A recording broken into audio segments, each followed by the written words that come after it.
Muy buenos días, amigos televidentes, bienvenido a Pulso Político aquí en TC Televisión en este domingo 25 de noviembre. Soy Carlos Rabascal y les doy la bienvenida y los saludo, por cierto. El día de hoy vamos a continuar con los análisis que hacemos todos los domingos y el tema para este domingo 25 de noviembre son las elecciones 2013. Evidentemente, la democracia ecuatoriana quiere seguir fortaleciéndose y para el 2013, el 17 de febrero del 2013, están planteadas las elecciones para presidente y vicepresidente de la República como para candidatos a la Asamblea Nacional. Esto ya parece, y aquí aprovechando que está Fernando Carrión, ya parece la previa de un campeonato de fútbol y comienzan a sonar pues no solo las contrataciones, sino comienzan a sonar quién tiene más opciones de quedar campeón. En ese sentido, pero más allá de analizar quién tiene las posibilidades, lo que queremos analizar es cuáles son las propuestas de los candidatos y realmente cuál va a ser los aspectos fundamentales en que se va a desarrollar esta campaña electoral. ¿Va a primar lo ideológico? ¿Va a primar las propuestas de gobierno?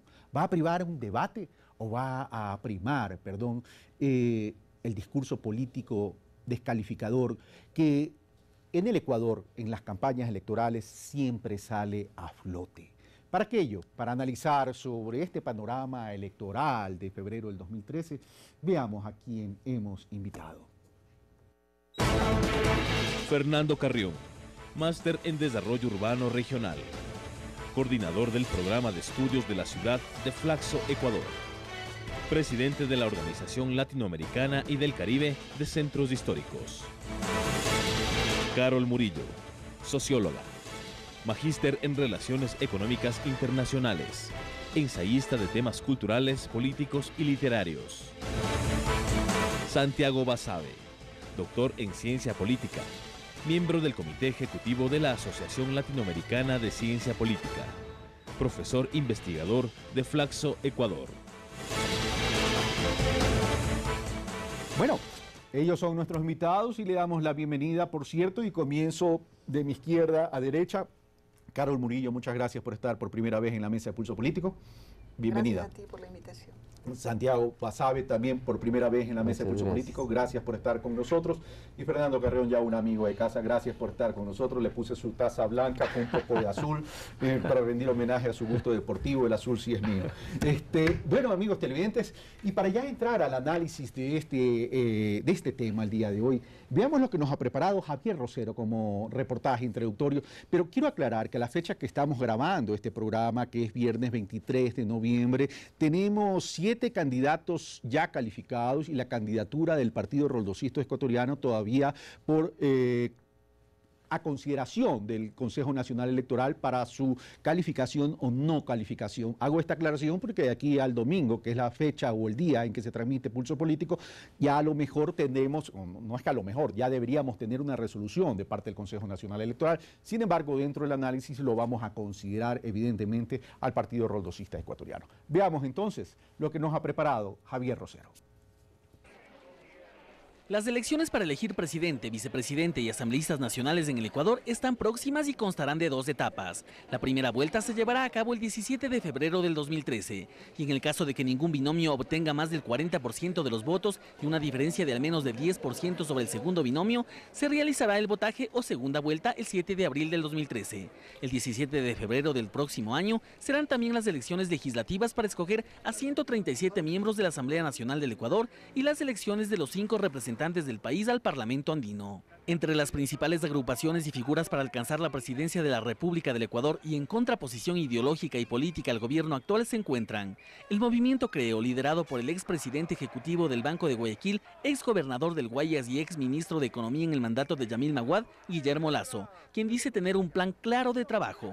Empleo y seguridad son 2 elementos fundamentales para derrotar a la pobreza en el Ecuador, que es nuestro objetivo. Partido Sociedad Patriótica mantiene como candidato al expresidente militar Lucio Gutiérrez, quien en el año 2005 abandonó el cargo como primer mandatario en medio del descontento social. Gutiérrez, entre sus promesas de campaña, dice impulsará la revisión de la ley de tránsito, recortará las horas de trabajo para los maestros y subirá el bono de desarrollo humano. Elevar $15 el bono productivo de desarrollo humano. Si se queda en $35, nosotros lo subiremos a 50. Si este gobierno lo deja en 50, lo subiremos a $65. Por el PRIAN se postula como candidato para presidente de la República el empresario Álvaro Noboa. Con esta candidatura será la quinta vez que participe en comicios electorales. Está hecho en piedra, está en firme. Álvaro Noboa va a esperar la segunda vuelta electoral y será el nuevo presidente del Ecuador. El movimiento Ruptura intentará llegar a la presidencia de la República a través del ex constituyente y ex concejal de Quito, Norman Ray, quien indicó que de llegar a Carondelet del próximo año, impulsará el desarrollo del país a través de la capacitación a los ciudadanos. Lo que queremos es llevar capacitación, fortalecimiento, apostar a cada una de los hombres y mujeres de este país para que sean libres y dueños de su propio proceso de desarrollo.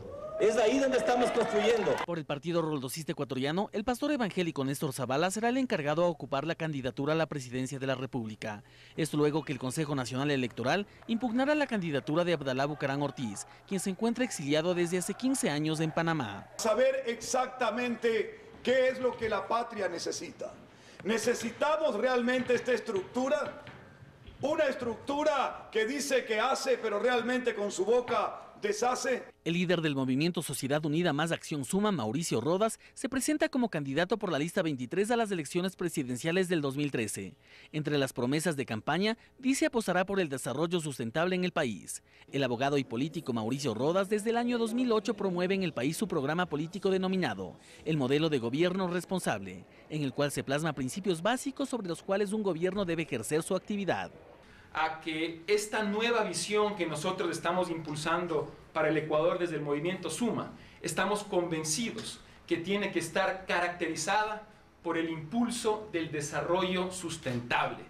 Los candidatos están listos para empezar la dura lucha en el camino a Carondelet. Inician las promesas de campaña y la exposición de los planes políticos. Sin embargo, será la ciudadanía la que decida el próximo 17 de febrero la validez o no de los proyectos presentados por los sectores de oposición al actual régimen liderado por el economista Rafael Correa. Pulso Político, Javier Rosero. Javier Rosero, muchas gracias. Y evidentemente faltan dos candidatos que lo vamos a ver en el segundo bloque. El uno es Alberto Acosta y el otro es Rafael Correa, aunque hubo una pequeña referencia al final del reportaje, Javier Rosero.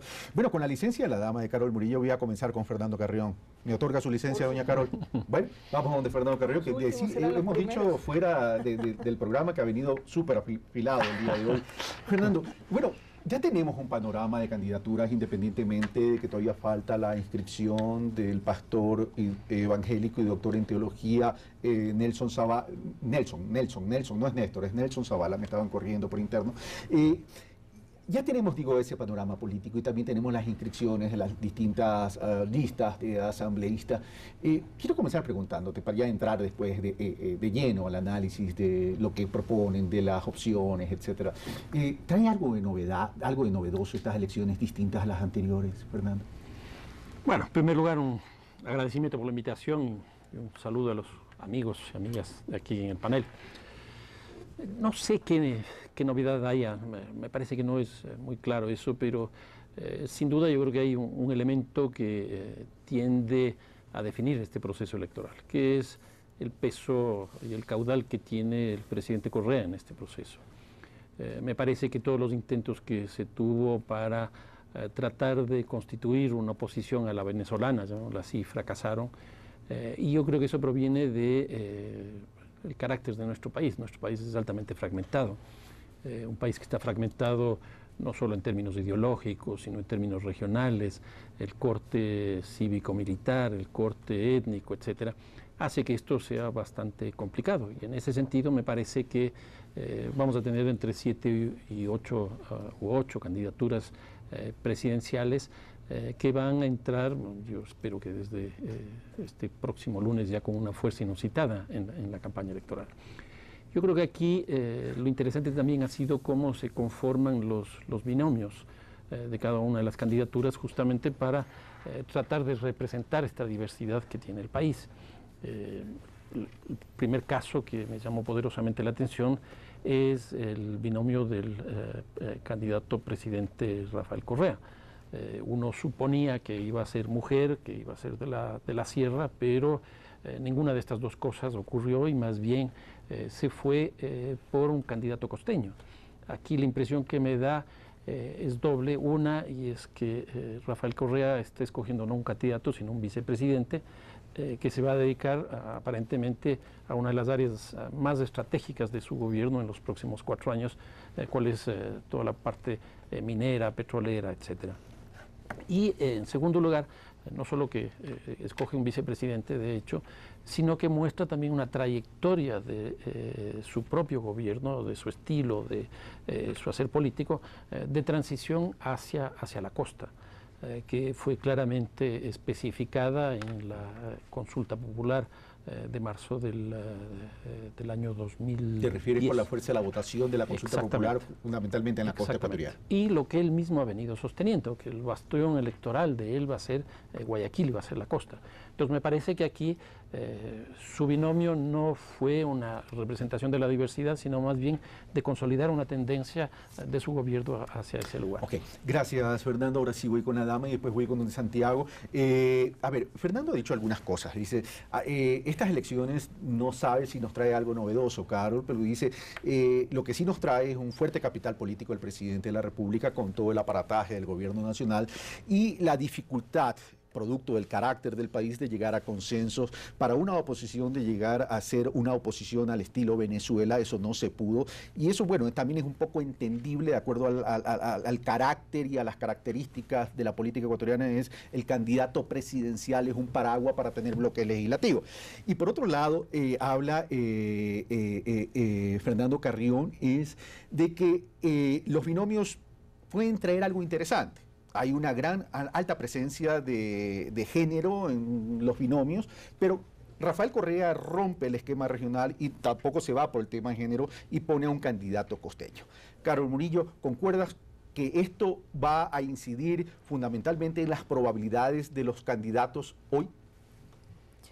Bueno, cuando surgen las coyunturas políticas en tiempos de elecciones, uno cree que va a suceder algo totalmente diferente y nuevo. Y queremos milagros. Y resulta que el escenario político actual no es un milagro ni es un escenario nuevo, porque es producto de lo que es el Ecuador. Cuando tenemos una gama de candidatos presidenciales, 8 candidatos presidenciales, digamos que están aprobados, imaginémonos que están aprobados, uno cree que allí podría haber encontrado la famosa polarización que los medios de comunicación han postulado como una circunstancia real de la política ecuatoriana. Y precisamente los 8 candidatos muestran que no ha habido polarización, aunque la mayoría de ellos estén opuestos al presidente Correa y a su gobierno. Desde ese punto de vista, la falsedad de la polarización no existe. Para ti no hay polarización política en el país. Y los grandes perdedores de postular semejante situación son los medios de comunicación. Los medios de comunicación han querido convertirse en los intelectuales orgánicos de la oposición, y tienen a 7 candidatos que no los representan. y en esa circunstancia es interesante porque cada uno de ellos nuevamente nos retorna al Ecuador real, no al Ecuador de la ficción mediática. Esos 8 candidatos nos demuestran que los problemas regionales, los problemas de la inclusión social, los problemas de lo indígena, no están dibujados por los medios de la forma en que en la realidad sí lo están. De tal manera que ese escenario determina los razonamientos y los análisis en el presente. Y por supuesto, estoy de acuerdo con Fernando cuando dice el presidente sigue siendo el referente de todo el escenario. Y lo es porque representa un proyecto político, que podamos estar de acuerdo o no con él, pero él representa un proyecto político. La pregunta que yo me hago cuando veo a todos los candidatos es ¿qué representa cada candidato? Sea de izquierda, de derecha, de centro, no importa. ¿Qué representa y qué hay atrás de él? Y cuando uno analiza cada uno de ellos se da cuenta que casi no hay nada más que un discurso moral. Un discurso moral de espanto frente a lo que significa el proyecto político de la Revolución Ciudadana y además de una oposición salvajemente concentrada en un estilo y no en un proyecto. Ahora, es interesante lo que dice Carlos Santiago. Dice, el presidente Correa representa un proyecto político, pero independientemente del aparataje que tenga como gobernante en este momento y que evidentemente sí representa pues unas herramientas importantes, sobre todo en una campaña electoral, no se puede desconocer que desde el 2006 a la fecha, Alianza País y el presidente Correa, sobre todo, ha construido un proyecto político. Este proyecto político es la fortaleza de Rafael Correa frente a la imposibilidad de haber formado o haber propuesto un proyecto político desde la oposición en toda esta gama que hemos realizado, incluso en esta gama que hemos anunciado de candidatos estarían partidos que fueron o movimientos que fueron aliados en su momento al presidente Correa, como el MPD, como Alberto Acosta, Gustavo Larrea y todos los movimientos de la Coordinadora Plurinacional de Izquierda, como también Ruptura de, bueno, ya ahora es Ruptura, ya no es de los 25, Ruptura, Santiago. Bueno, yo creo que el proyecto político, si en un principio tuvo una orientación clara, esa se la fue perdiendo a lo largo del tiempo. Yo creo que el apoyo popular es no al proyecto político del presidente de la República, sino al presidente de la República, que no es lo mismo. Es decir, aquí hay un líder con un fuerte apoyo popular, con mucho carisma, con mucha capacidad de transmitir ideas a la gente, pero eso está bastante distante a que sea un proyecto político orientado, que tenga un fin específico. Y pongo dos casos puntuales. El primero, el tema del bono y el aumento a través de la reforma legal que se acaba de dar en estos días. Podríamos decir, este es un proyecto que gira hacia la izquierda porque busca que el Estado tenga una protección sobre los ciudadanos, especialmente sobre sectores menos favorecidos, más allá de que el bono, en términos teóricos, es una idea neoliberal, no es una idea de izquierda. Pero asumamos lo que sí lo es. Y por el otro lado tenemos un proyecto de ley que está por aprobarse en la legislatura sobre Código Penal, Código Orgánico Integral Penal, donde la orientación es fundamentalmente hacia aumentar las penas, hacia aumentar la represión, que es claramente una visión más conservadora, ideológicamente corrida hacia la derecha. Entonces, ahí hay una imagen muy clara de una tensión evidente que existe en el régimen, que eventualmente se la puede ir resolviendo. Yo creo que se la va resolviendo de a poco, y el candidato vicepresidencial que hablaba Fernando hace un momento da cuenta de aquello, por dónde está girando el gobierno. O sea, el exministro Glass no pertenece precisamente al ala más de izquierda, más progresista, como dicen ellos, del gobierno. O sea, esto da cuenta de que hay un peso específico que no gira en realidad en torno a aquello. Ahora, y una precisión, Santiago, y disculpa que te interrumpa y puedes continuar luego, es cuando tú dices, lo que aquí hay es no un apoyo al proyecto político, porque tú dices, Alianza País y el presidente se han ido desmarcando un poco del proyecto político original del 2006, sino más bien un apoyo al presidente de la República. Entonces la pregunta es, Santiago, ¿significaría entonces que el pueblo tiene un alto o sea, el pueblo le cree tremendamente al presidente de la República? Sí, por supuesto. Por supuesto, el presidente de la República tiene un alto nivel de aceptación y de credibilidad popular. La gente que se ha ido del gobierno nuevamente es un reflejo de esta desorientación ideológica que ha venido sufriendo paulatinamente el gobierno. Los que se han mencionado son la gente de izquierda, la izquierda más orgánica, para utilizar el término de hace unos momentos de Carol, que ya no está más en el gobierno. Luego, el tema de los vicepresidentes que hablábamos. En el caso del presidente Correa podía poner al señor Glass o a cualquier persona de los ecuatorianos que él pone el capital político y es poco o muy poco lo que le da o le quita el vicepresidente. Ahora, permíteme ir entonces donde Fernando. Fernando, entonces, si esto es así, como dice Santiago, que no es un apoyo al proyecto político de Alianza País y del presidente Correa, sino que es un apoyo directo al presidente Correa, aquí hay dos lecturas, no sé si el presidente Correa, Alianza País, ¿cómo quedaría? Pero ese es un escenario que no lo vamos, a lo mejor no es necesario discutirlo ahorita, porque lo cierto es que el presidente Correa está de candidato a la presidencia de la República. Pero lo otro es, entonces, aquí ¿qué estamos debatiendo en términos de esta campaña electoral? ¿Un proyecto político o simplemente temas tremendamente pragmáticos para el bienestar y la vida de los ecuatorianos? A ver, dos cosas. Una, respecto a las candidaturas y los binomios. Yo ahí lo que señalaría es que, bueno, se conoce ya a través de muchos análisis que se ha hecho en el país, que el candidato vicepresidencial lo único que tiene que hacer es no restar votos. En general, el candidato vicepresidencial no suma votos. Y yo creo que en el caso particular del presidente Correa, pues eso se confirma. Una segunda cosa respecto de lo que Carol mencionaba hace un rato. Yo creo que todavía no podríamos decir de que no se ha polarizado. O sea, me parece claro que hay indicios que nos estarían mostrando que no hay polarización simplemente por la presencia de 8 candidaturas. Pero yo creo que hay que ver todavía los resultados electorales. Cuando nosotros vemos los datos que ya han salido, nosotros tenemos al presidente Correa, dependiendo de la encuestadora, pero están alrededor de 50 puntos y un poco más. Hay una que le ponen 46, que es la que está más abajo. Y luego está el candidato de, creo, Lasso, que él fluctúa entre 17 y 22 puntos. Y en tercer lugar, bastante más abajo, está Lucio Gutiérrez, que son, creo yo, las tres figuras más Alberto Acosta que estarían en esto. Habrá que ver qué es lo que pasa con el voto útil, si es que va a funcionar o no va a funcionar, si la campaña va a tender a polarizar, que yo creo que, por ejemplo, eso es lo que debería hacer la oposición. Si no podríamos ponernos de acuerdo antes de la venezolana, pues que sea en el juego, porque no vamos a poder llegar, creo, a la segunda vuelta, porque aquí el problema no es que Correa supere el 40 puntos, sino quién puede llegar a tener 30 puntos, y ahí viene el problema. Entonces, yo creo que esto de la polarización todavía habría que ver.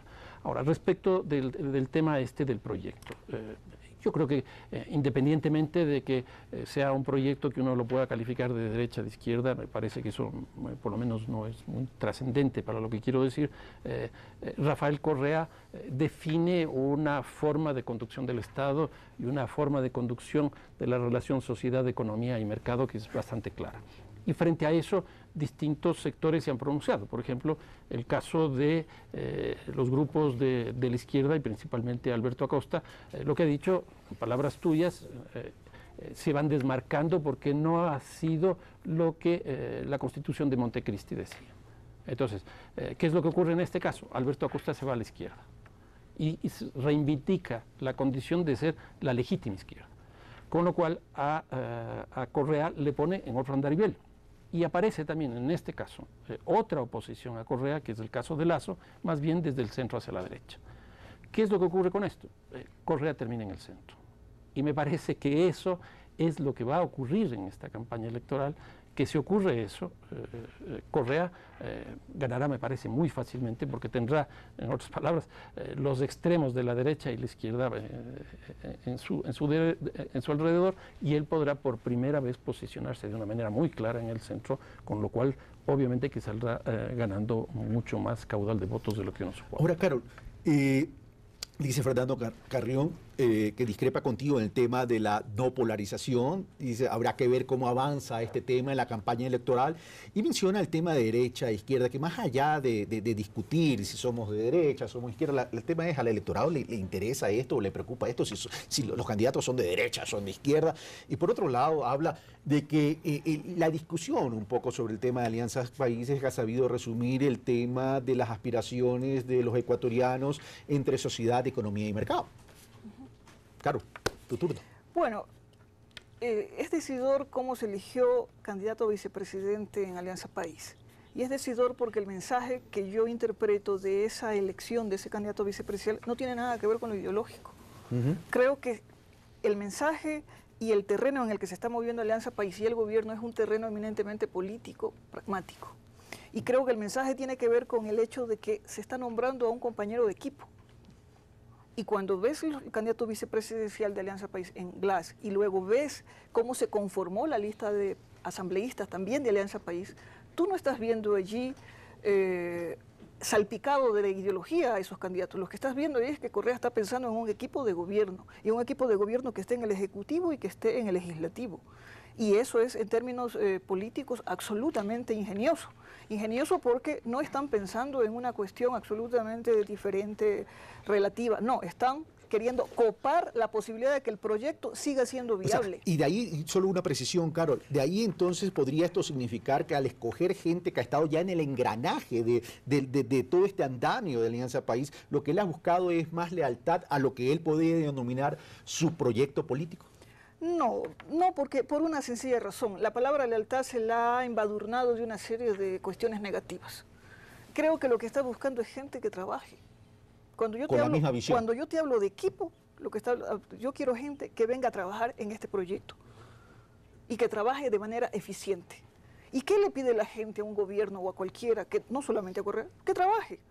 Creo que la definición de la idea principal que maneja todo este proceso electoral en el campo del gobierno es la idea de trabajo. Y la idea de trabajo se la desliga de una manera inteligente, creo yo, de la cuestión ideológica.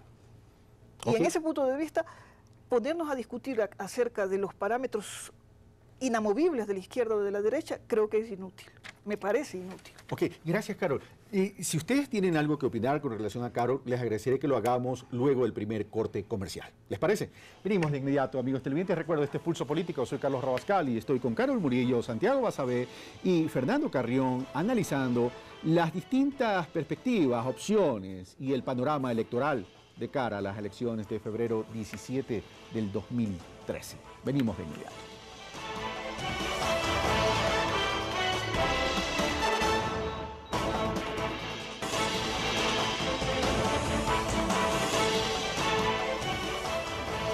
Estamos de vuelta, amigos televidentes. Recuerden, esto es Pulso Político. Estoy con Carol Murillo, Santiago Basabe, Fernando Carrión. Se ríe, Carol, lo pronuncié bien, Santiago, esta vez. Y Fernando Carrión. Estamos analizando el panorama electoral de cara a las elecciones de febrero 17 del 2013. Bueno, para continuar este análisis, veamos ahora lo que nos ha preparado Carlos Andrés Núñez en relación a estas otras dos candidaturas que nos faltaban, a pesar que en el último reportaje que nos preparó, en el primer reportaje que nos había preparado Javier Rosero, en el final del reportaje ya lo mencionó Rafael Correa, pero nos faltaba ahora Alberto Acosta. Y al regresar, bueno, venimos a hablar un poco de cuáles son las diferencias realmente de las propuestas, ya más allá de las ideologías, las propuestas que están haciendo los candidatos. Veamos el reportaje entonces de Carlos Andrés Núñez. En medio del actual panorama electoral, particular atención han generado los sectores denominados de izquierda, debido a que han mostrado una marcada división. Por un lado están los sectores afines al gobierno y por otro, aquellos que se muestran en contra. Es así que desde hace varios meses se ha venido conformando un movimiento político liderado por exmiembros del actual gobierno, partidos políticos tradicionales como el MPD y parte del sector indígena. El movimiento denominado Unidad Plurinacional de Izquierdas presentó su binomio presidencial encabezado por Alberto Acosta y la esmeraldeña Marcia Caicedo, añadiendo a su lista de representantes a la Asamblea los legisladores Lourdes Tibán, Jorge Escala y también Marta Roldós. Su propuesta de gobierno se resume en 5 ejes principales: la defensa radical de la democracia, la lucha contra la corrupción, atacar la inseguridad, aplicar políticas sociales de inclusión y una economía hacia los sectores productivos pequeños y medianos. Aquí vamos a construir el socialismo en serio, y el socialismo es un proceso de democracia sin fin. Pero también plantean otros temas. Aquí estamos para garantizar la seguridad social de las mujeres. Aquí estamos para que se respete la libertad de pensamiento.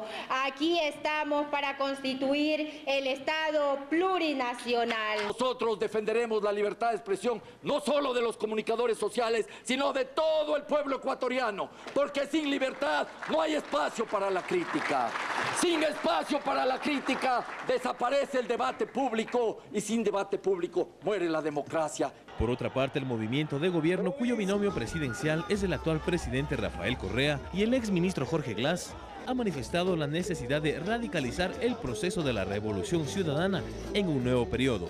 En ese sentido, han puesto énfasis en los sectores estratégicos. Todavía nos falta esa revolución agraria, todavía nos falta la diversificación de la matriz energética, todavía nos falta la democratización de los medios de producción, todavía nos faltan importantes cambios en el modelo de acumulación vigente.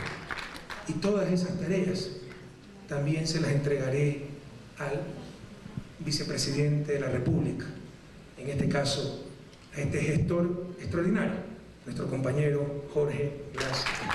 Enfoque orientado, según sostienen, a redistribuir la riqueza de mejor manera. Probablemente somos el único país en el mundo en donde por ley una parte de esos recursos son para donde están esos proyectos estratégicos. La Amazonía en este siguiente periodo saldrá definitivamente de la pobreza. Por primera vez en historia, la pobreza extrema por ingresos está en menos de 2 dígitos, en el 9%. Pero si fuera un 1%, todavía es demasiado. Y por eso buscamos continuar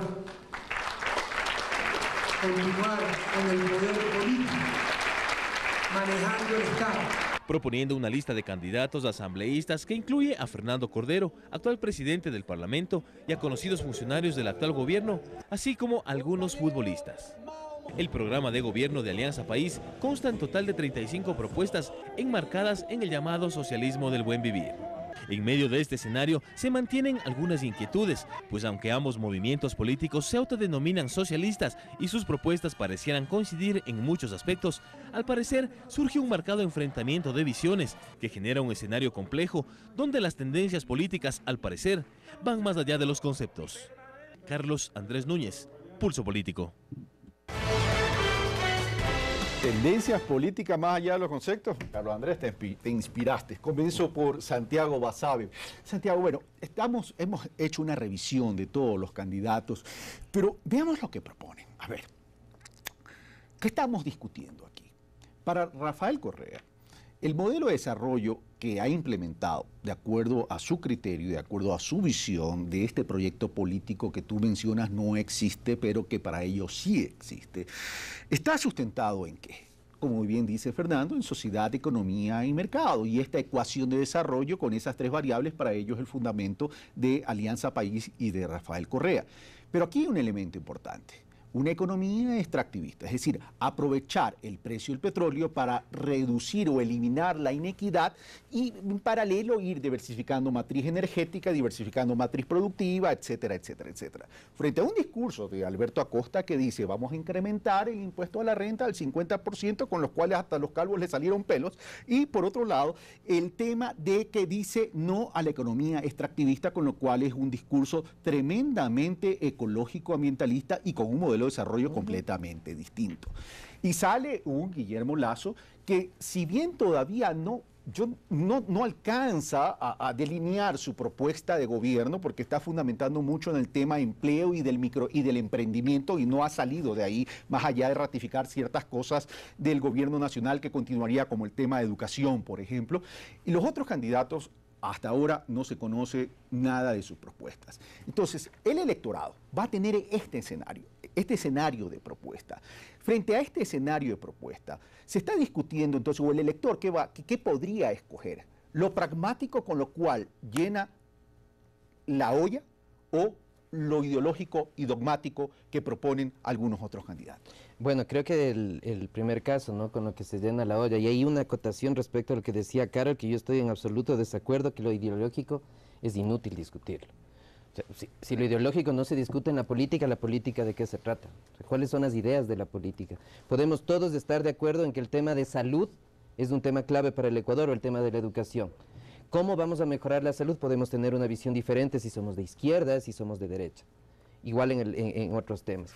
Y eso, ¿cómo hacemos? Esa es la ideología, precisamente. Yo puedo cambiar la salud pensando en el sector privado, que sea el que se encargue de dinamizar esto a través de la libre competencia, y puedo pensar en la salud concentrando todo desde el Estado. Y con eso desarrollas un modelo de gestión. Eso es ideología, eso es pensar más del centro hacia la izquierda o del centro hacia la derecha, y lo que estamos discutiendo es precisamente eso. Efectivamente, en el caso del electorado, vota en función de las cosas del día a día. Y por eso Rafael Correa es lo que es, por eso tiene una maquinaria de atracción de votos inmensamente grande como es ahora. Pero si el pueblo entonces vota por eso, de nada sirve entonces que los otros candidatos propongan otra cosa. Bueno, tanto vota así el electorado que un candidato extremadamente ideológico como Acosta tendrá un margen máximo del 10%. Tanto es así que hemos llegado a un gobierno que se dice de izquierda luego de haber transitado en el centro a la derecha como Durán Ballén. O sea, si observamos el recorrido de los presidentes y de las votaciones legislativas y presidenciales en el Ecuador del 79, lo que salta a la vista es que hay una altísima volatilidad electoral, que en términos simples quiere decir que la gente hoy le vota a la derecha, mañana le vota a la izquierda, vuelve a la derecha y vuelve a la izquierda. ¿En función de qué? En función de lo que observa. Es decir, ya no habría ese péndulo. Las personas no votan pensando en los valores de la democracia, en las instituciones políticas, en la división de poderes. No, vota lo que observa. Y lo que observa en este gobierno es buena obra pública, un bono que es importante y un presidente al que le creen. Y eso es el marco a partir del cual Correa se desenvuelve. Dicho eso por Santiago Basabe, ya que doña Carol fue mencionada en el sentido de que Santiago discrepa contigo en el cuanto a que tú has mencionado es inútil discutir lo ideológico, te doy la palabra. Es que yo no dije eso. Yo no dije eso. Yo lo que dije es que tú no puedes separar la ideología de las decisiones políticas y concentrar todo lo ideológico en el análisis. Y lo que hay ahorita es una efectiva comprensión de cómo está el escenario para tomar decisiones políticas. Y creo que han tomado decisiones políticas, pero tú también te contradices, porque dices, la gente no vota por esas cosas, vota por lo que ve, por lo que observa, claro, y no observa es ideología. Entre cómo no. vota la gente y cómo se debe comprender la política, hay una distancia, pues. Sí, pero estamos hablando del escenario electoral y de las tendencias que en este momento se van a encarnar en el momento en que se tome una decisión por votar por alguien. Y esa decisión no va a tener que ver en una gran franja del electorado por cuestiones ideológicas, sino por cuestiones prácticas. Ahora, cuando tú dices, la gente, y Santiago también dice, y creo que Fernando también lo dice, la gente vota por lo que ve, por lo que siente, lo que palpa, cómo ha mejorado la vida. ¿Significa esto que la gente, al votar por lo que ve, está viendo un rumbo del país y que hoy, más allá de la ideología, está viendo es que la ideología es la eficiencia en los servicios desde la política pública y desde las estrategias sociales? Mira, los analistas políticos, y digamos que estoy en ese grupo, a veces cometemos el error de salirnos de la realidad y analizar los hechos desde una construcción ideológica propia o de grupo. O de una perspectiva muy intelectual y nos alejamos de un pueblo. O de las propias convicciones y de las cosas que nosotros queremos que sean. Pero resulta que a veces no son las cosas como queremos que sean, sino como son.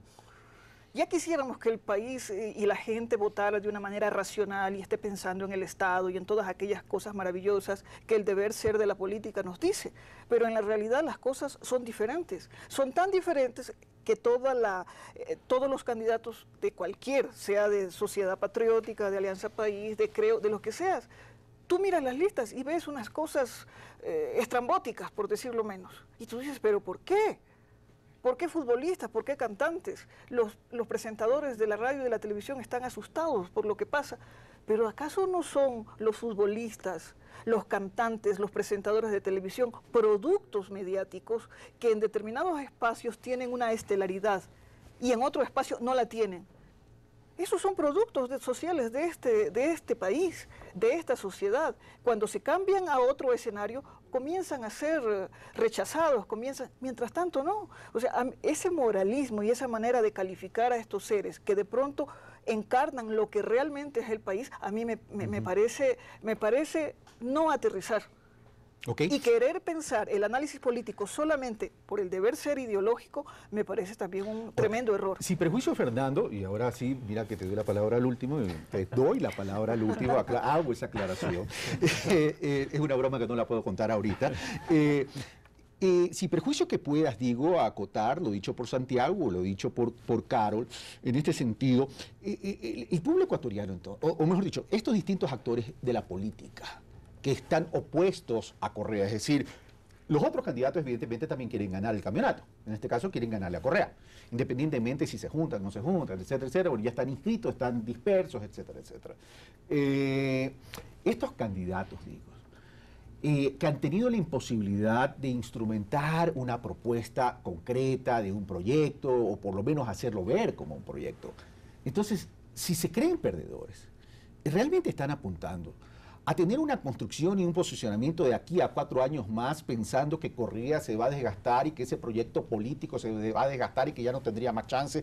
Pero por otro lado, a lo mejor, dice, bueno, vamos a enrumbar nuestros dardos y nuestra artillería para ver qué conseguimos en la Asamblea Nacional. Es decir, ¿estarían renunciando ya a las posibilidades? A ver, yo lo que diría es que todo proceso electoral lo que busca es construir una representación en una coyuntura específica. Aquí en el caso del Ecuador tenemos dos cosas respecto a la representación. Uno, que me parece que es importante y que no lo estamos añadiendo en el debate, es el método de Hunt que se va a utilizar para los repartos en las provincias. Y en segundo lugar, cómo 3 provincias, el caso de Manabí, Guayas y Quito, bueno, y Pichincha, se dividen en distritos. Ya hizo usted a Quito provincia. Es una región, como yo diría que para usted es una aspiración, a lo mejor. Y entonces, ¿a qué voy con esto? Antes, por ejemplo, el caso de Pichincha tiene 16 puestos para que se represente en la Asamblea. Antes, ¿qué es lo que hacíamos? Escogíamos hasta, por decir algo, el 4.º puesto, el 5.º puesto, donde se suponía que teníamos posibilidades de acceder a la representación. Hoy día ya no se puede hacer eso porque tenemos distritos que tienen 3 representantes. Mira, aquellos que van con su circunscripción. Exactamente. Guayas, Manabí y Pichincha. Que son las 3 provincias de mayor población electoral. Entonces, eso también implica cambios sustanciales, porque esa es una nueva forma de representación que vamos a tener en la Asamblea. Entonces, uno son estos métodos, el de Hunt, el de Webster, que es el que utilizan para el reparto nacional, y el de Hunt para las provincias y los distritos. Entonces ahí vamos a construir una representación que va a variar. Y la segunda, lo que también estamos discutiendo aquí, que se le está dando mucha importancia y se le va a dar importancia en general en los debates, es respecto a esto de los programas de gobierno o las ofertas. Aquí, ¿qué es lo que creo yo? El gobierno nacional tiene un proyecto y me parece que es extremadamente claro. Lo que tiene que hacer el gobierno es una traducción del ejercicio del gobierno con el proyecto que tiene ahí para convertirlo en programa. Y yo creo que eso lo tiene. ¿Qué es lo que pasa desde las otras candidaturas? Hay unos que no están pensando en gobierno, sino que están pensando en construir, algo que tú mismo señalabas, un bloque parlamentario. Entonces, por ejemplo, esos no están disputando la presidencia de la República, sino que están tratando de generar bloques parlamentarios. Yo creo que ahí está el caso de el PRE, yo creo que ahí está el caso del PRIAN, yo creo que ahí está el caso de Suma, creo que ahí está el caso de Ruptura de los 25, y los que están en pelea realmente debatiendo respecto de la posibilidad o no de ser gobierno, me parece que son 4 candidaturas. ¿En esa franja no lo pones Alberto Acosta? Yo creo que son 4 candidaturas que estarían por el gobierno. ¿Ya? Okay. En este caso sería justamente Alberto Acosta, estaría el coronel Gutiérrez, estaría Lasso y estaría Correa. Entonces, en este caso, en estos 4 casos, obviamente las cosas que se proponen van a ser totalmente distintas a los otros 4. Porque estos 4, me da la impresión que de entrada ya dijeron, nosotros no nos vamos para la presidencia. Por ejemplo, Bucarán, lo que quieren es traerle a Bucarán. Entonces necesita un bloque parlamentario para negociar. El caso de el PRIAN, yo creo que es muy claro. Ahí lo que hay es una candidatura, incluso yo diría, corporativa en términos personales, que me imagino que eso no tiene ninguna coherencia en términos de ciencia política, pero lo que hay es una representación de una familia, que tenemos un binomio familiar y que lo que queremos es que no nos cobren impuestos. Entonces, me parece que también hay que tomar en cuenta esto según las aspiraciones que cada uno de ellos tiene. Ok, Santiago Basabe. Con el perdón de la mala pronunciación de tu apellido, por favor. Bueno, a mí me da la impresión que, excepto quizás Alberto Acosta, quizás Norman Ray, el resto de candidatos saben y le apuntan precisamente a lo que ha sido la regla de la política en el Ecuador desde el año 84. Acá no se necesita ser presidente de la República para gobernar. El poder no está en el Palacio de Carondelet, está en la legislatura, porque en función de los tamaños del número de asientos que tengamos, vamos a tener la capacidad de presión y de chantaje político a los gobiernos de turno. Chantaje que se da en el amplio sentido de la palabra, y por eso tuvimos antes partidos que sin estar en el Ejecutivo tenían muchas prebendas. ¿Cómo se manejaba esto? Y me da la impresión que algunas cosas se siguen manteniendo en función de intercambiar un voto legislativo por una asignación presupuestaria a una provincia específica, de la provincia específica, a partir de los prefectos o de los alcaldes, salen contratos específicos, estos contratistas tienen vínculos con los actores legislativos. Esto sabe todo el mundo en la Asamblea y sabemos todos, nadie lo dice, pero es así. Entonces, hay partidos, algunos de los que están en el proceso electoral, que están apuntando esencialmente a eso. El caso de Noboa me parece que es claro, es una cuestión personal de los impuestos. El PRE ha jugado desde la legislatura en estos términos, el partido de Lucio Gutiérrez ha hecho lo propio en términos de presión, indico. En el caso del señor Acosta, creo que de la coalición de gobierno que tiene formada, el único que va a salir perdiendo en esto es él, precisamente. Porque Pachacutic va a tener su espacio en la Asamblea, el MPD va a tener su espacio en la Asamblea, menor pero siempre presente. El MPD es el único partido que desde el año 79 tiene una distribución de votos nacional. Es decir, nunca ha tenido la mayor votación nacional, pero ha tenido votación muy distribuida en todas las provincias. Y eso se refleja en que tiene todavía asambleístas nacionales, a diferencia de otros partidos. Ahora, una precisión antes para pasar a Carol. Cuando ustedes mencionan el tema de las provincias donde se va a votar para asambleístas por circunscripciones, ¿significaría entonces, ya que hay un gran signo de interrogación, cuál podría ser el comportamiento, y considerando que en el Ecuador se puede votar de listas o de entre listas, significa entonces que aquí va a haber una gran campaña para que la gente vote en plancha, como tradicionalmente lo ha votado, por cierto, y considerando que tienen que conformar bloques de asambleístas, lo que va a haber es un choque de estrategia y con lo cual a lo mejor la oposición va a tratar de resaltar las debilidades del gobierno y una de esas estrategias es el tema de la lucha contra la corrupción y la ausencia de fiscalización en la Asamblea Nacional. Santiago. O sea, el tema de la distritalización de las 3 provincias grandes nos plantea al hecho que los candidatos ahora tienen que ser cercanos a los electores de su espacio territorial, y en esto el gobierno inteligentemente ganó mucho tiempo y ubicó ya a los actores políticos en esos espacios fundamentales, lo que no hicieron los otros partidos, que al final tuvieron que poner a la persona que se apareció, porque así lo fue. Y esto va a tener un beneficio para el gobierno. No obstante, a pesar de los defectos que tiene la fórmula electoral que se va a utilizar, sí me parece que el porcentaje de asientos del legislativo que tiene ahora Alianza País no va a ser igual. Me parece que se va a tender a la baja en la próxima asamblea, porque evidentemente la gente le vota al presidente de la República, pero no necesariamente le vota a sus legisladores. Y Caro, ¿qué piensa de lo que estamos hablando en este momento? Y otro tema, es decir, en el 2006 se hablaba que el país entró, que se generó una fractura, un punto de quiebre. Sigue existiendo ese punto de quiebre en el país, se fue fortaleciendo y la gente ya no quiere mirar al pasado. Carol.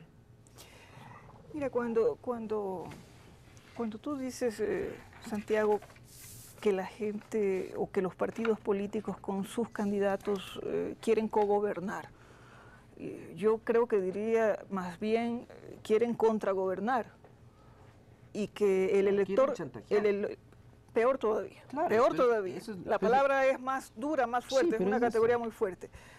La gente sabe que cuando vota por ellos, vota por ese deseo y por ese fin, más que deseo, por ese fin.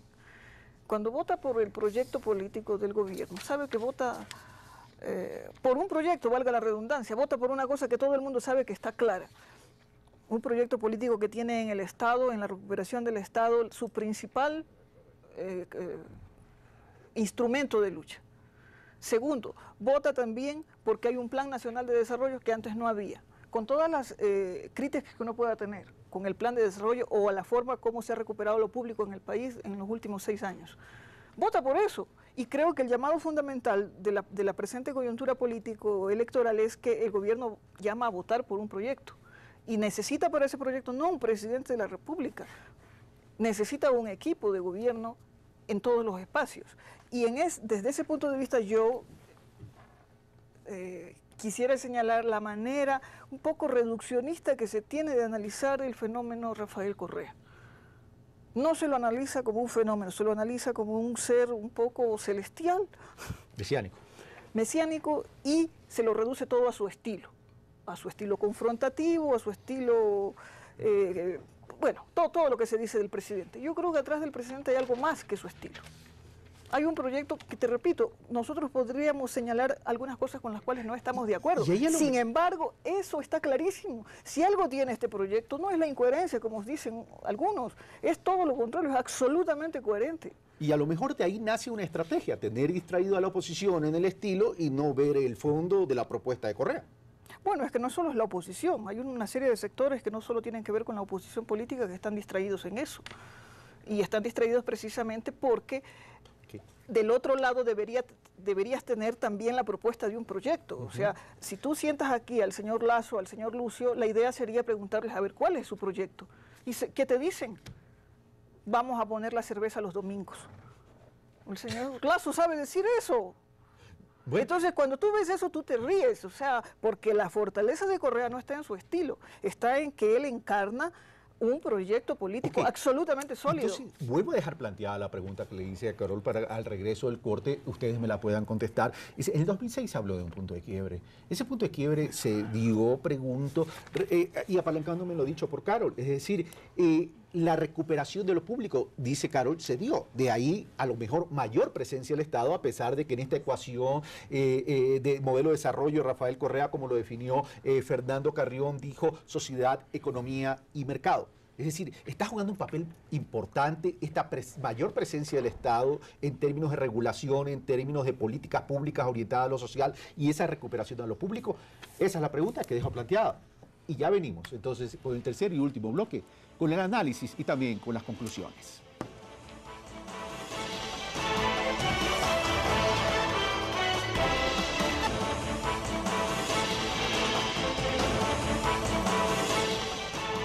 Estamos de vuelta, amigos televidentes. Les recordamos, estamos con Carol Murillo, Santiago Basabe y Fernando Carrión analizando el panorama electoral del 2013. Bueno, Fernando, comienzo contigo esta vez de nuevo. Carol dejó planteada en su última intervención del bloque anterior un tema. Es decir, la oposición, no solo la oposición, dice Carol, me hizo la aclaración, no es solo la oposición, se ha fijado y se centra en el estilo de Correa, que para muchos puede ser el adecuado, para otros no puede ser el adecuado, y se aíslan o pierden sintonía de todo lo que ha hecho Correa en términos de su modelo de desarrollo. Y en ese sentido, cuando yo pregunto, ¿existió una verdadera ruptura? Esa ruptura todavía existe, es decir, mayor presencia del Estado, mayor presencia en cuanto a lo público, se recuperó lo público y toda esta política orientada a lo social. ¿Existe entonces una miopía dentro de lo que es la oposición y el electorado no quiere volver atrás? O sea, a mí me da la impresión que la política está muy mediatizada, para hablar en términos de los medios de comunicación. El tema es cuándo ha dejado de estar mediatizada. Sí, pero ahora mucho más, porque con la crisis del sistema de representación los medios de comunicación han tomado un rol mucho más fuerte, se han convertido prácticamente en actores, no solo de defensa de su accionar, sino también de representación de la colectividad. Pero ahí te hago una precisión, y esto ya es opinión de Carlos Rabascal por si acaso, pero acordémonos que en el 2006 los medios de comunicación jugaron un papel importante en la elección de Rafael Correa. Es que todavía... y son los mismos medios que hoy critican ese tema, ¿no? Pero es la misma crisis de representación que había en esa época. Sí, no, en eso estoy de acuerdo contigo en la segunda parte. Sí. Ahora, yo lo que quisiera señalar son dos cosas muy cortitas. Una sobre el tema de los distritos. Yo creo que esa es una política muy inteligente en el siguiente sentido. La ciudad de Guayaquil y la de Quito, y principalmente la de Quito, que yo conozco mucho más, las ciudades están segregadas socialmente en el territorio. Definitivamente. Entonces, por ejemplo, en el caso de los distritos, en el caso de Quito, un distrito es del centro hacia el sur y el otro es del centro hacia el norte. Sabemos exactamente que hacia el sur están las grandes barriadas populares y hacia el norte están las grandes barriadas, llamémoslo así, de los sectores de altos ingresos. Obviamente que ahí va a haber una disputa muy grande, me parece, en el Distrito del Norte, entre varios partidos, porque la mayoría de sus formas de construcción de la representación está ahí, y me parece que en el caso del sur el gobierno puede tener, o Correa puede tener, o Alianza País puede tener una representación mayoritaria. Y si esto que yo estoy diciendo en el caso de Quito es exactamente en el caso de Guayaquil, que es así, por ejemplo, la parroquia Febres Cordero es una parroquia fundamentalmente popular y probablemente la más grande que tiene el país. O sea, la representación de ahí va a ser principalmente de la presidenta Correa. En otras palabras, me parece que ahí uno de los temas centrales de construir la representación vienen de estos distritos. La segunda cosa del programa, yo creo que el presidente Correa, y nuevamente señalo, su gobierno ya es un programa. Y no solo eso, él no tiene que ofrecer, él lo que hace es actuar. Cuando se produce esta propuesta de Guillermo Lasso de que se suba el bono a los $50 por persona, Rafael Correa no ofrece, Rafael Correa hace. ¿Y qué es lo que ocurre? Aprueba ya la ley que va a permitir esto y el primer desembolso de esos recursos se hace en enero y el segundo en febrero, con lo cual va a tener un impacto político muy grande. Entonces, yo creo que ahí está la diferencia. Para unos, el gobierno de Correa ya es un proyecto, ya es un programa. Para otros tienen que construir, generalmente lo construyen apelando a la oposición. En otras palabras, este gobierno ha sido demasiado público, hay que seguir en la línea privada. Este gobierno no ha sido suficientemente de izquierda, tenemos que irnos a la izquierda.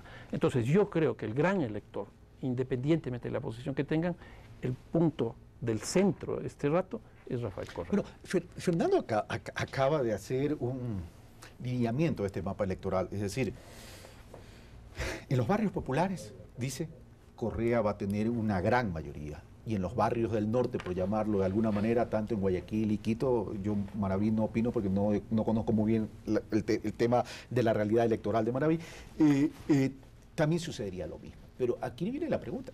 ¿Qué papel entonces va a jugar Madera de Guerrero en Guayaquil, sobre todo en la provincia del Guayas, fundamentalmente, con el apoyo de Jaime Nebot, alcalde de Guayaquil, con un alto indicador de popularidad en Guayaquil, en cuanto al apoyo al movimiento Creo de Guillermo Lasso y habiendo sacado una sola lista para asambleísta?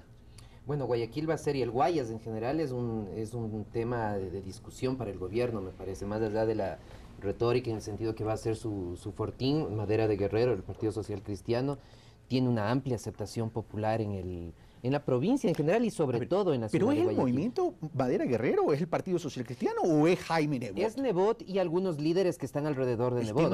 ¿Logran endosar? Cintia Viteri es una persona que tiene un espacio ganado en la costa y específicamente en la ciudad de Guayaquil.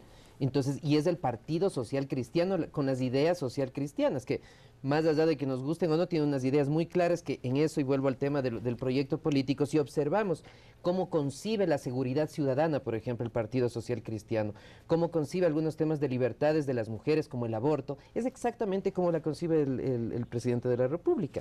No hay ninguna diferencia entre una posición y la otra, y si no escuchemos los debates de unos y otros, ¿cómo mejoramos la seguridad? Aumentando las penas. Eso lo dice Cintia Viteri y lo dice también el régimen. Pero volviendo al punto, entonces creo que ese es un espacio donde va a haber mucha tensión política, donde las personas que alcancen los escaños va a estar muy dividido entre el Partido Social Cristiano o Madera de Guerrero, entre Alianza País, y también creo va a tener alguna fuerza específica. Sin embargo, creo que en las otras provincias hay también un espacio fundamental y ahí el gobierno no se ha logrado consolidar. Me refiero fundamentalmente a la Sierra Central. Gracias, Santiago. Carol. Bueno, a pesar de que uno puede criticar esa manera de ver el Código Penal, las cuestiones del aborto en el pensamiento del presidente, uno no puede alejarse de que el Partido Social Cristiano y sus aliados Madera de Guerrero también tienen un modelo. Ellos sí tienen un modelo privatizador, un modelo que ha sido aplicado en una ciudad de una forma coherente durante ¿cuántos tiempos? Durante 18 años. O sea, ahí hay una solidificación. Y si a eso le añadimos que el señor Lasso está respaldado por eso, sin embargo el señor Lasso cuando habla no dice nada. Es decir, es como se dice en las redes sociales, el señor Lasso al poder y quien va a gobernar es el señor Nebot. Es decir, allí hay lo único coherente en el proyecto del señor Lasso es que tienen un pasado y una estructura de un modelo político privatizador en Madera de Guerrero y en el Guayas. Y eso a mí me parece absolutamente peligroso. Ok, ahora ya para concluir, porque ya me quedan pocos minutos, muchas de las encuestas, o mejor dicho, no muchas, todas las encuestas han puesto como en primer lugar a Rafael Correa. Uno los dicen gana en la primera vuelta, pero en segundo lugar lo ponen a Guillermo Lasso y luego a Lucio Gutiérrez. Me voy a apalancar en estos tres candidatos. A Guillermo Lasso ¿le va a quedar tiempo para poder llegar a un nivel de votación para alcanzar una segunda vuelta electoral, considerando que hoy el debate se está recuperando la memoria en términos de la crisis bancaria, y esa crisis bancaria un poco como que está jugando el ambiente, está haciendo presencia en el ambiente electoral por un lado, y por otro lado teniendo un Lucio Gutiérrez que siempre ha tenido un voto escondido por esa estrategia política del puerta a puerta y de recorrer, no tanta presencia a nivel de medios? A ver, yo lo que diría, viendo las encuestas que han salido, que son básicamente tres, una de las cosas que más llaman la atención es la cantidad de personas que todavía no deciden por quién van a votar. 46%.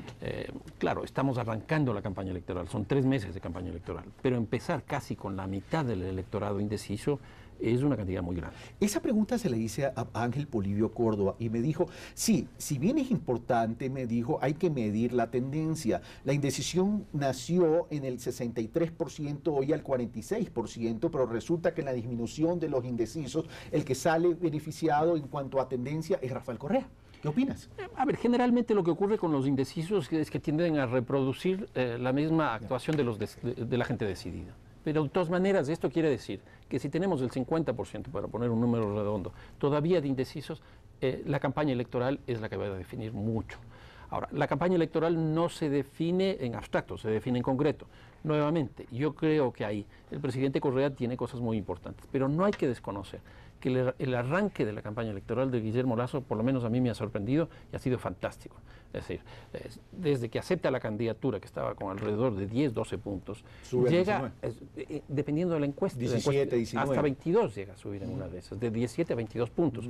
El 17 es alto, pero el 22 es espectacular, un salto altísimo. Ahora, habrá que ver si puede sostener eso Y si es que llega a tener el 30%, que para mí ese es el problema no es que Correa llegue al 40%, es que algún candidato de la oposición llegue al 30%. Santiago y luego Carol y terminamos. Bueno, yo creo que el señor Guillermo Lasso tiene un principal oponente político que no es el presidente de la República, es el coronel Gutiérrez. Porque en la medida que el coronel Gutiérrez empiece a subir en términos de apoyo electoral, esos votos son votos menos para el señor Lasso, no para el presidente. El presidente tiene un nicho muy establecido, me parece que tiene una tendencia a la estabilidad en términos de votación, creo que llegó a su tope electoral, y el tope electoral podría estar alrededor de las cifras que estamos diciendo, y el resto de la votación se va a dividir en función de estos dos candidatos, y vuelvo a lo del inicio. Lamentablemente para los intereses del señor Lasso, en la medida que Lucio suba en votación, se va a ver perjudicado, y el ganador en términos ya globales será el presidente. Lo cual significa que debería tener un cambio de estrategia también en la campaña de Guillermo Lasso. Pero ya no tendría tiempo. Su conclusión, doña Carol. Bueno, no solamente que el señor Lasso no solo tiene un problema con el señor Lucio Gutiérrez, el señor Lasso tiene un problema con el señor Lasso. El peor enemigo de su candidatura es él. Cada vez que toma una decisión o cada vez que opina sobre algún tema, se le va en su propia desgracia. Y los mejores aliados que tiene el presidente Correa son los 7 candidatos. No hay nadie que haya ayudado más al presidente Correa sino los 7 candidatos. ¿Consideras entonces lo que dijo alguien son sus directores de campaña? Bueno, no, el último chiste es que el mejor director de campaña que tiene el presidente Correa es el señor Osvaldo Hurtado. Bueno, gracias Carlos, gracias Santiago, gracias Fernando Carrión por haber participado en este análisis del panorama electoral de cara a febrero 17 del 2013. Como siempre, nosotros damos los insumos, los análisis, las conclusiones son de ustedes. Un fuerte abrazo, hasta el próximo domingo. Esto fue Pulso Político, soy Carlos Rabascal.